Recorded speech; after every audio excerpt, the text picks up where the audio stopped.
Okay, Daniel chapter 8, verse number 1. In the 3rd year of the reign of King Belshazzar. Now, in case you don't remember, Daniel chapter 8 is jumping back in time now because chapter 6 was about the Persian reign, and so now Daniel is not written necessarily in chronological order, but he tells you who's the king, so you know what time frame you're talking about. This was the last king of Babylon, and while he was king of Babylon, he's having a big drunken party in the palace and called for all the golden vessels from the temple to be brought in. God said, that's it, you're done, we're out of here. And anybody know what happened? We covered that the other night. Handwriting on the wall. Mine, altikol, upharsin. You are done, bud. You're out of here. And he died that night. Okay? But so we're skipping back in time a little bit to Belshazzar. To the guy who saw the handwriting on the wall. A vision appeared unto me, even unto me, Daniel. So in my part 3 of my book, What on Earth is About to Happen, for heaven's sake, I have a whole section on Daniel's visions. This is one of them. What did Daniel see? What is God trying to teach him? Because that is essential for the future. And on the chart, it's right here. Nick, if you can come over here. And part 1 of my video series is about the creation. What was that like? And that turned out to be 5 DVDs. Part 2 is about the flood. Steve is almost done with that. And that's going to be, we don't know yet, do we? 3 DVDs probably, all about Noah's flood. Where'd the water come from? What did it do? Where'd it go? Part 3 now, which we're doing here, is about Daniel's prophecies, his amazing visions. This is one of them. So, Daniel chapter 8. A vision appeared unto me, even unto me, Daniel, after that which appeared unto me at the first. So he had a vision before this. And I saw in a vision, and it came to pass, when I saw, that I was at Shushan in the palace. Now, the capital of Babylon was Babylon. Shushan was one of the cities they had conquered. Later, Shushan shows up again as the capital of Persia. So he was in Shushan the palace, which is in the province of Elam, and I saw in a vision I was by the river Ulai. So here is Babylon. Today it's Iraq. Across the border is Iran, and they hate each other. But they hate us worse, okay? But they hate each other. And here is the river Ulai, which runs down into near Kuwait, where we had the big Kuwait War, you know, what, when was that, 91? 91, 2, 3, yeah. So Shushan the palace is apparently an auxiliary palace they have. They probably had provinces all over and capitals in each province. Okay. Then I lifted up mine eyes and saw, and behold, there stood a man, he stood before the river, a ram, which had 2 horns. And the 2 horns were high, but one was higher than the other, and the higher came up last. A ram would be a male goat, okay? I saw the ram pushing westward and northward and southward. Notice, not eastward. That no beast might stand before him. Neither was there any that could deliver out of his hand, but he did according to his will and became great. And as I was considering, behold, an he-goat came up from the west, on the face of the whole ground, and touched not the ground. And the goat had a notable horn between his eyes. Now, most people interpret this to mean, and I'll tell you what you're going to see and then show you, and I agree with its standard interpretation. All through history they have taught that the ram with 2 horns is the kingdom of Media Persia. They're the ones that conquered Babylon, the Medes and the Persians. We saw that a couple chapters ago, and they had 2 different kings, and one was higher than the other, Medes and the Persians. And then the goat that came out, the ram pushing westward, northward, and southward, no beast might stand before him, neither was there any that could deliver out of his hand, and he did according to his will and became great. This would be the Persian Empire. And as I was considering, behold, an he-goat came from the west. This is going to be Alexander the Great, comes charging out of Greece. Now he had a small army. Every time, most of the battles he fought, he was greatly outnumbered. So his strategy was, charge. There was a great Confederate general. That was his philosophy. As soon as you see the enemy, attack. Bedford Forrest or Forrest Bedford, Nathan Bedford Forrest, I forget. I read a book about him from Memphis area or something like that. He's the one that started the Ku Klux Klan after the war, okay? But he did it actually for a different reason than they're using it for now. But he was always outnumbered and almost always won. He'd say, as soon as they see the enemy, charge! Sarge, we're not ready. Neither are they. Charge. Okay? And it startled them so bad, they took off running. So Alexander the Great used this philosophy, attack. And he with a smaller army, that's why I think it says his feet, and he touched not the ground. He went so fast, it looked like he's just flying over the ground to get there. It's kind of the symbolism. And the goat had a notable horn between his eyes, probably representing Alexander the Great. And he came to the ram that had 2 horns, which would be the Persians, and had 2 kings, which I had seen standing before the river, and ran into him in the fury of his power. And I saw him come close unto the ram, and he was moved with choler against him. That means he was angry. And smote the ram, and brake his 2 horns. This would be the symbolism of he killed the 2 kings, or took them out of power.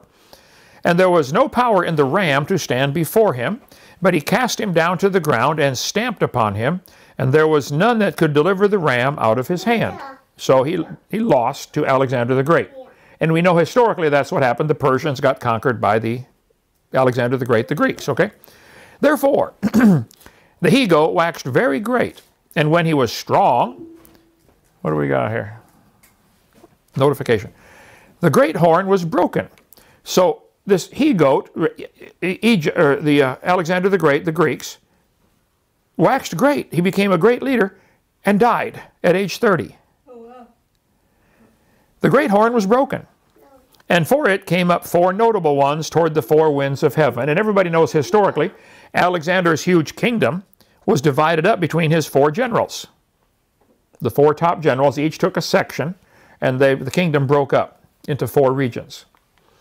And out of one of them came forth a little horn, which waxed exceeding great, toward the south, toward the east, and toward the pleasant land, probably toward Israel. And most people think this gets into the story of Cleopatra and the Egyptian, the Egyptian section of the kingdom. You can study this in a history book, but here's where the people differ on what happened after that. And it waxed great, even to the host of heaven. And it cast down some of the host and of the stars to the ground. So obviously this is not an earthly king now. This is talking about a satanically motivated person, because have you ever seen any king in the world cast down stars to the ground?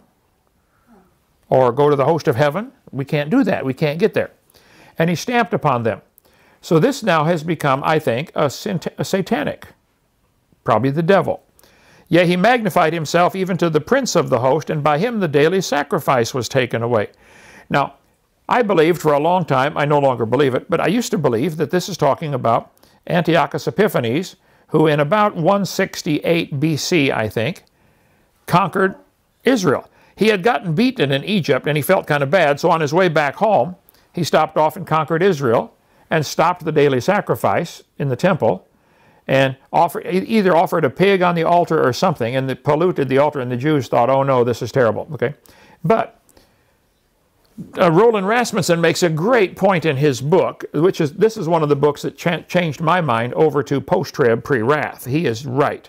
Roland Rasmussen's got to be 80 years old, good friend of mine, and I spoke at his church, Faith Baptist Church in Canoga Park, California, many, many years ago. He said, Brother Hovind, let me give you my book. And he gave me this book, and I didn't read it. But as I was studying my Bible in prison, I realized, you know, I have been taught something for 40 years that's not true, the pre-trib rapture. So I called home and said, would you please send that book in? So they sent it in, and I finally read it. I said, oh no, and I read it again, and I read it again, and I read it again. I said, he is right. I have been wrong in my thinking about end times. This whole pre-trib rapture idea was made up in 1830. And so I started reading all kinds of books on the pre-wrath rapture of the church. Not pre-trib, pre-wrath. I had been guilty of confusing tribulation and wrath. These books are excellent, by the way. Rosenthal and Roland Rasmussen, a good friend of mine. I preached at their church a couple times. Here's where the confusion comes. Everybody tries to say that this fourth kingdom is the Roman Empire. Here's what they're missing. The Roman Empire and the Roman Catholic Church started the religion of Islam. This book we sell in our bookstore. Anna, how much is this? $7. Huh? $7. $7. Excellent. Jack Chick died a couple years ago, a good friend of mine. Chick Publications. Very few Muslims realize their church, their religion was started by the Catholics. And this is an amazing study, okay? Worth the $7 to get that. So I'm not anti-Islam. I'm just for truth and against error. That's all. And we sell lots of books like Why I'm Not a Muslim by Peter Ruckman, who's rude, crude, crass, mean, and brilliant, okay? Okay.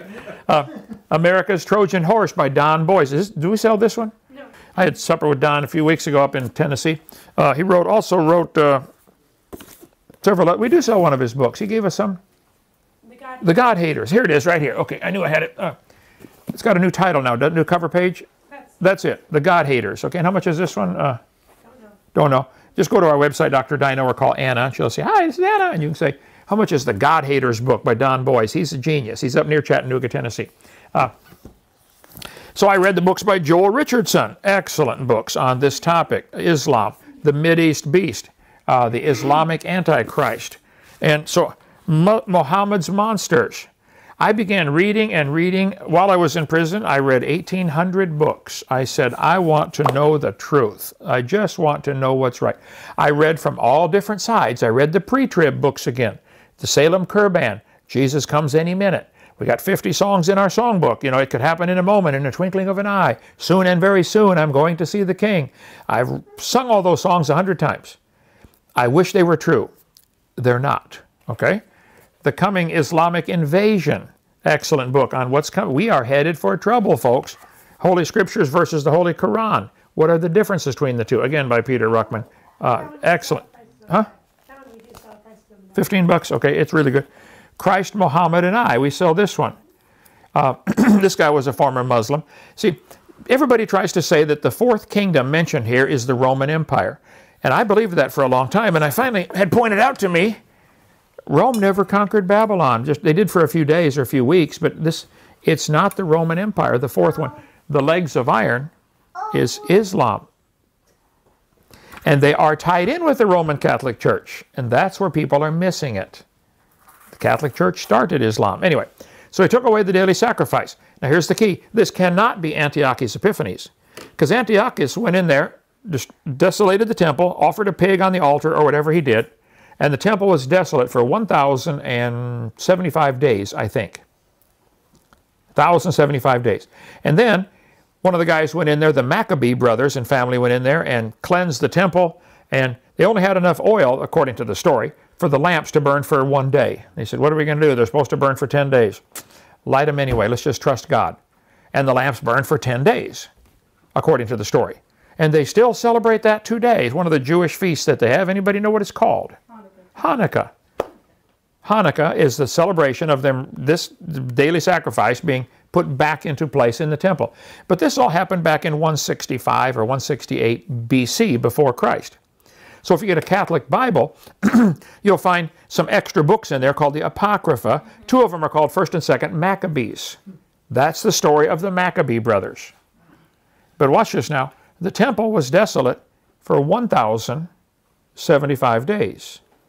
This is not referring to that time. This is, I'll show you, next couple verses. And an host was given him against the daily sacrifice by reason of transgression, and it cast down the truth to the ground, and it practiced and prospered. Then I heard one saint speaking, and another saint said unto that certain saint that spake, How long shall be the vision concerning the daily sacrifice? And the transgression of desolation, to give both the sanctuary and the host to be trodden under foot. So these two guys are talking. He says, how long is the sanctuary going to be desolate? Somebody offered a sacrifice they weren't supposed to, killed a pig on the altar or whatever, okay? And he said unto me, unto 2,300 days. I said, bingo, this is not Antiochus Epiphanes. His was 1,075 days. This is still future. So I called Roland Rasmussen. I said, brother, you have hit the nail on the head here. You have discovered something I've been looking for 40 years. I believe you can still get his book, Faith Baptist Church, Canoga Park, California. 7644 Farallone Avenue. I preach there. Excellent church. And his charts and stuff are in the book, and I use some of the same concepts in my book because he is right. And it's not because I just believe everything I read. I mean, I read probably 300 books on this topic from all sides.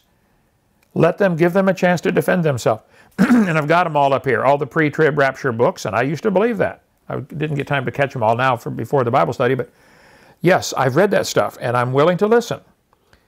But in the middle of the 7-year period, the temple is desolated. I think everybody agrees with that. We'll see that in Daniel chapter 9 tomorrow. Now, turn over here if you would, Nick. There is coming a time called the 70th week of Daniel. We'll get into that. This little yellow stripe is up here greatly expanded to become the 70th week of Daniel, representing a 7-year period. In the middle of that 7-year period, the temple is desolate. The Antichrist either offers a pagan altar, a sacrifice on the altar, or sets up an image, like maybe an artificial intelligence, you know, like, what's those two robots they got that talk now? Sophia and Alexa. Yeah. What could they have in 4 or 5 more years? Oh, no telling, right? Wow.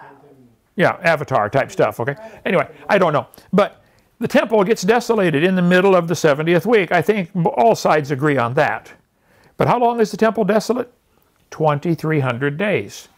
Well, the last half of 7 years is 1,260 days, 1260. See, half of 7 years is 3.5. Sometimes it's called 1,260 days. Sometimes it's called 3.5 years. Times and the dividing of a time. Sometimes it's called 42 months. 42 months is also 3.5 years. But if the temple is desolate for 2,300 days, that runs past the end of the 3.5 years. So the temple is desolate. 3.5 years later, we're raptured out. 1,040 days after that, Jesus comes back and fixes the problem with the temple. So this is the time of God's wrath, 1,040 days, a little less than 3 years. And all of a sudden, verses all through the Bible began going click, click, click, click, click in my mind. It's like you're turning a combination lock and all the tumblers fall into place. I said, whoa, Brother Rasmussen was right. The church has always taught we're going to be here for the tribulation. Until 1830, when a Scottish 15-year-old girl got sick with a fever and had a dream and said, oh, we get raptured out before the tribulation. Oh, wow. And that's where it started. Wow. And ever since I started teaching that, other people said, oh, no, we taught the pre-trib rapture. They didn't. No, they did not. You cannot find anybody who taught the pre-tribulation rapture. They taught pre-wrath, and a pre-wrath is true. It's post-trib, pre-wrath rapture. And that's, we're going to be here. What on earth is about to happen? We're about to head into trouble. Now think about it. If I was the devil, I would want all the Christians to believe, oh, you're going to get out of here before the trouble starts. Because then when it doesn't happen and trouble starts, what are they going to do? They're going to think, I wonder what else that preacher lied to me about. I quit. Right. That's true. Right? There's going to be a great falling away. The great falling away happens for 3.5 years when people realize, wow, I got lied to. And you did. And in 2 Thessalonians chapter 2, verse 2, it says, the day of Christ cannot come until there's a great falling away and the man of sin is revealed. When is the man of sin revealed? In the middle of the tribulation. When he sets up that image in the temple, that's when the Christians and the Jews realize, oh no, this is not the Christ. Right. He's the bad guy. Before that, they're going to think he's a good guy. They're probably going to think he's the Christ. The book on the Islamic, where is that one? The Islamic Antichrist. They are already, the Muslims are already looking for a guy. They've already got descriptions of him. And they say he's going to make a treaty with the Jews either for 7, 13, or 19 years. Oh, we know it's going to be 7. But you should read some of the stuff I read till my brain hurt on the topic. We're going to be here. And this is how it happened. There's a 7-year period. In the middle, the treaty's broken. But then the temple is desolate for 2,300 days. That runs right on past 1,040. They refer to him as the Dajjal, I think? Yeah. Yes. I cover all that in my book. They're waiting for him to come and they're going to follow him. And they try to find, when they pray, you know, they put their head on the ground and they push extra hard if they can because they're trying to make a spot in their forehead of no circulation. You push down to cut the circulation off and you do that over and over 5 times a day, they pray, you're supposed to. And after years and years of that, it gets a dark spot in their forehead. That's how they get that? And so they think having a spot in your forehead is wonderful. That's a holy man. Wow, he prays a lot. And they're already being taught in their books that their Christ is going to come and require them to get a mark in their forehead, and they're going to line up to get that microchip, if it's a microchip or something. Please put one right here. They can't wait. That's a sign of dedication to who they think is going to be their Christ.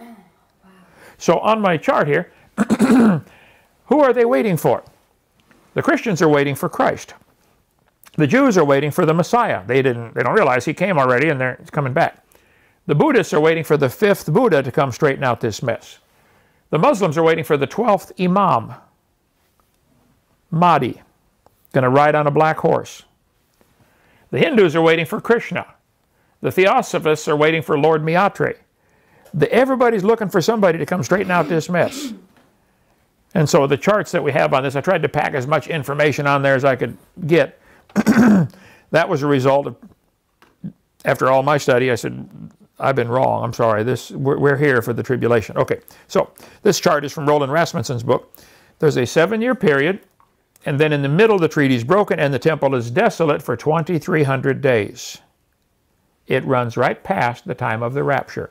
We're taken up out of here at the end of the 7 years. Then there's about 3 more years when there are 7 trumpet judgments and 7 vial judgments. We'll see later in this study, Jesus' disciples asked him very clearly in Matthew 24, Mark 13, Luke 21, Lord, when are you coming? And what's the sign we should watch for? And he tells them. And then he says in verse 28 or 9 in the Matthew 24 passage, after the tribulation, the sun and the moon are going to go dark. Yep. Well, I think everybody's going to see that. Sun and the moon go dark. It's kind of strange weather we're having, you know. And then he's going to blow the trumpet and catch up his elect. And that happens when you can read Revelation chapter 6, verse 12. It says, when he opened the 6th seal, the sun and the moon went dark. I was taught, we get raptured out in Revelation 4:1, you know, when the Lord says, come up hither. Well, he was calling John up hither to see the future, but it's not representing the rapture. The rapture takes place in Revelation 6:12 when the sun and the moon go dark. They're all listed right on here. Sun and the moon go dark. They're all on the chart. Look them all up. 10 times in the Bible. The Bible says in Acts 2:20 that the sun and the moon go dark before the great and terrible day of the Lord. Same thing in Joel chapter 2 and chapter 3. Well, if the sun and the moon go dark before the day of the Lord, and the sun and the moon go dark after the tribulation, and we get raptured out when the sun and the moon go dark, I mean, it's like, hello, it's a no-brainer. We get raptured out after the tribulation before the day of the Lord starts. And then I began realizing, man, that day of the Lord is where the confusion is. The day of the Lord has 2 parts to it. There's a 7-year period, and we're here for that. We get raptured out. The day of the Lord, this 1,000-year period, has a time of wrath and a time of blessing. So I went through and read, there's got to be 200 verses in the Bible about the day of the Lord. We'll get into that in this series when we get into part 5. What is this day of the Lord? Well, there are 5 parts to it, A, B, C, D, and E. First thing he does, he calls 144,000 Jews. Okay, my Christians are gone now. I still need somebody witnessing down on the earth. And they're going to look on him whom they pierced and get converted in one day. They're going to see Jesus come down, call us up to the clouds. They're going to say, wow, that was the Messiah. We missed him. Oh, no. And those 144,000 will be witnessing for the Lord during that whole time of God's wrath. And at the end, when Jesus comes back with us this time to touch down on the Mount of Olives, here he only comes to the clouds, catches us up. When he comes back to touch down on the Mount of Olives and fights the Battle of Armageddon, the Jews, 144,000 of them, all of them are still alive. God protected them all through the whole thing. But it's going to be really bad on planet Earth for about 3 years. 7 trumpets and 7 vials poured out. And each one, you can read about it in Revelation. A whole bunch of people die every time one of those happens. Okay, so we'll get into all that. Right now, we're back on part 3, Daniel's vision. So back in verse 15. Sorry. By the way, I did not have ice cream last night. Lady Di? Tea or gargle? I did gargle with the tea, the salt water. Gargled with the tea. Gargle with... Never mind. Back to the Bible study. One of the commandments is, right? Yeah. And it came to pass, when I, even Daniel, had seen the vision and sought for the meaning, then, behold, there stood before me as the appearance of a man, and I heard a man's voice between the banks of Ulai, which called and said, Gabriel, make this man to understand the vision. So he came near where I stood, and when he came, I was afraid, and fell upon my face. But he said unto me, Understand, O Son of Man, small s. Jesus is the capital S, Son of Man. Okay. Understand, O Son of Man, for at the time of the end shall be the vision. He says, Daniel, this is going to happen at the time of the end. This did not already happen with the fall of the Roman Empire or the Romans conquering Israel in 70 AD or Antiochus Epiphanes offering a pig on the altar. It's at the time of the end. Now, as he was speaking with me, I was in a deep sleep on my face toward the ground, but he touched me and set me upright. And he said, Behold, I will make thee know what shall be in the last end of the indignation. Indignation is when you get indignant with somebody, you're angry or upset. For at the time appointed, the end shall be. The ram which thou sawest, having 2 horns, are the kings of Media and Persia. Simple enough. He's explaining the vision. The rough goat is the king of Grecia. That would be Alexander the Great. And the great horn that is between his eyes is the first king, which would be Alexander the Great. Now that being broken, whereas 4 stood up for it, 4 kingdoms shall stand up out of the nation, but not in his power. And sure enough, the 4 divisions of Alexander's kingdom were not as great as his kingdom was. And in the latter time of their kingdom, when the transgressors are come to the full, a king of fierce countenance and understanding dark sentences shall stand up. And his power shall be mighty, but not by his own power. I think that means he's going to be satanically motivated. He has power, but it's not coming from him. And he shall destroy wonderfully, and shall prosper and practice, and shall destroy the mighty and the holy people. And through his policy also he shall cause craft to prosper in his hand. Most people think that is witchcraft. And he shall magnify himself in his heart, and by peace shall destroy many. Now, if you read Revelation 6, the one guy comes in riding on the horse and he's got a bow, but no arrows. See, I'm unarmed, got the bow, no arrows, peace, peace. This is going to be the Antichrist comes in and offers peace. Hey, let's have peace, everybody. People say, the Muslims want peace. Yeah, they want a piece of America, a piece of South America, they want a piece of Egypt, a piece of Europe, a piece, they want all the pieces, okay? And he shall also stand up against the prince of princes, but he shall be broken without hand. All of a sudden, he's broken. Heart attack or something, nobody has to touch him. And the vision of the evening and the morning which is told is true, wherefore shut thou up the vision, for it shall be for many days. And I, Daniel, fainted, and I was sick certain days. Afterward I arose and did the king's business, and I was astonished at the vision, but none understood it. And probably to this day there are some parts of the Bible that nobody understands. Now, if I was God, I would write the book so that you could read it and study it for a lifetime and still marvel at it. Yeah. Exactly. Most books, you can read them, and after a couple times reading it, I go, okay, I got it, understand. I've been reading that Bible 49 years, and I still marvel at it, like, wow, how did I miss that? Or, wow, that was there all along? Who'd have thunk it, you know? Daniel, chapter 8. He saw this vision, and I think there's a lot of confusion over this. And in my book, I lined up at the chart at the back. And do we have a small version of the chart in here, Anna? Yeah, right here, the timeline. We have the verses from Daniel chapter 7 lined up in parallel. Daniel chapter 8. Daniel chapter 8 again. Daniel chapter 9. Chapter 11. Chapter 12. Color-coded with the different events and the sequence are going to happen. Then Matthew, Mark, and Luke. Now we have a different color code in the book. It's the same verses, same columns, but or same concept. Here is Daniel chapter 7, Daniel chapter 8. It's always in the same order. We're here for the tribulation, and we're raptured out before the wrath of God falls.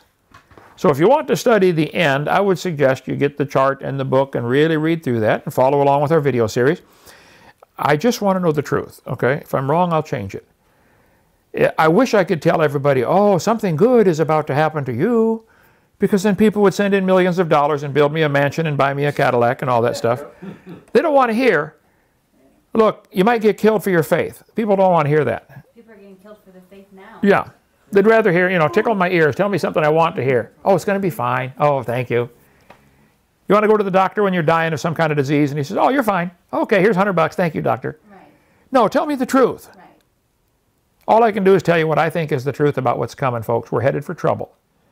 And we are very not ready for it. It's coming fast. Physically, mentally, emotionally, spiritually, we're headed for trouble. Daniel saw the vision. He got sick, fainted.